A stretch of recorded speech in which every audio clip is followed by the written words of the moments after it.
नमस्कार, मेरा नाम आदर्श है और आप देख रहे हैं संजीवनी समाचार। तकरीबन 13 करोड़ की आबादी वाले बिहार को महज 9 मंत्री चला रहे हैं। नीतीश कुमार के नेतृत्व में नई सरकार बने आज 1 महीना पूरा हो गया। 3.5 साल में तीसरी बार सीएम के रूप में नीतीश ने शपथ ली।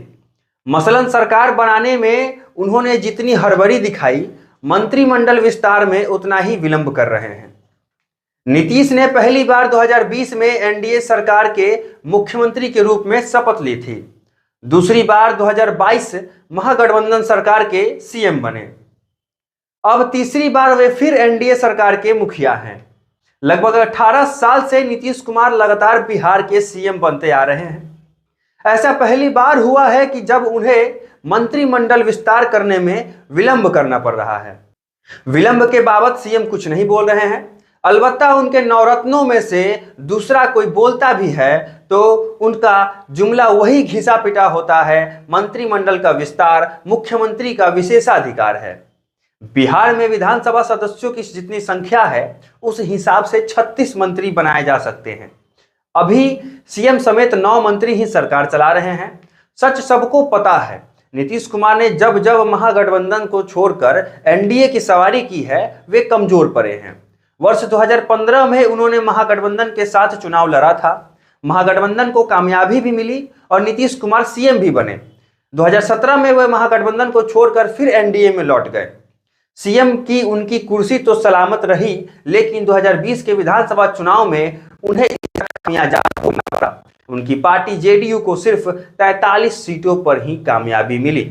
बाद में 2 और विधायक उनके साथ आ गए।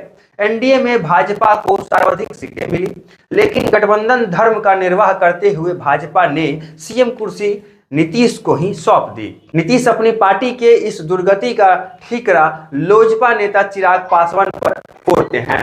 वे यह नहीं मानते कि उनके पाला बदलते रहने से मतदाताओं में नाराजगी है। नीतीश कह चुके हैं कि जेडीयू उम्मीदवारों के खिलाफ लोजपा ने उम्मीदवार उतार दिए, जिससे उनके 2.5 दर्जन कैंडिडेट हार गए। खैर, 2022 में नीतीश ने फिर पाला बदला और महागठबंधन के साथ सरकार बना ली। अभी 17 महीने ही बीते थे कि फिर एनडीए के साथी बन गए। इस बार भी उन्हें अपनी कमजोरी का एहसास होने लगा है।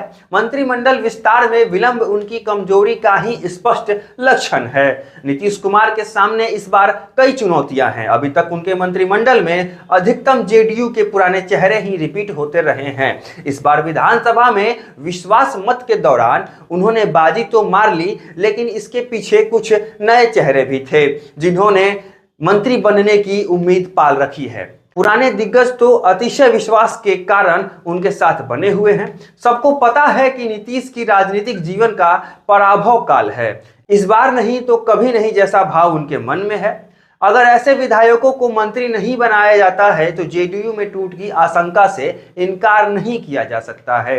टूट हुई तो बड़ा हिस्सा बीजेपी से सट जाएगा तो कुछ आरजेडी का हिस्सा बन जाएंगे। सवाल ये उठता है कि आखिर वो स्पेशल 36 क्या है जिससे नीतीश कुमार को डर लग रहा है। स्पेशल 36 का गुणागणित मंत्रिमंडल विस्तार है। संवैधानिक प्रावधानों के मुताबिक नीतीश की कैबिनेट में अधिकतम 36 मंत्री बनाए जा सकते हैं। राज्य में पद पर काबिज 9 मंत्रियों को अगर हटा दिया जाए तो 27 मंत्रियों की कुर्सी खाली है। इसमें बीजेपी का भी कोटा होगा। जानकार मानते हैं कि नीतीश कुमार के अपने दल में बहुत सारे विधायक उनसे नाराज चल रहे हैं।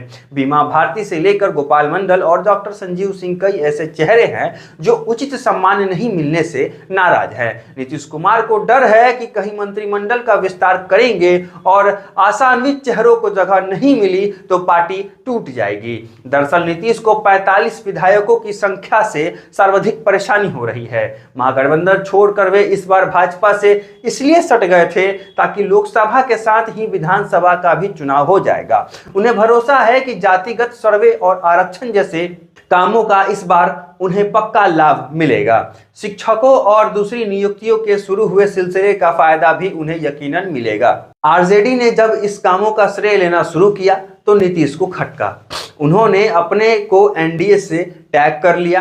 विधानसभा का चुनाव लोकसभा के साथ ही कराने का शायद उन्होंने भाजपा को प्रस्ताव भी दिया है। हालांकि जानकारी यह निकल कर आती रही है कि भाजपा मध्यावधि चुनाव के लिए तैयार तो है, पर लोकसभा चुनाव के बाद। ऐसे में मंत्रिमंडल विस्तार न हो तो आश्चर्य की बात नहीं। भाजपा भी कैबिनेट एक्सटेंशन की हड़बड़ी में शायद ही इसलिए नहीं दिख रही है। अब तक के लिए धन्यवाद। आप देख रहे हैं संजीवनी समाचार।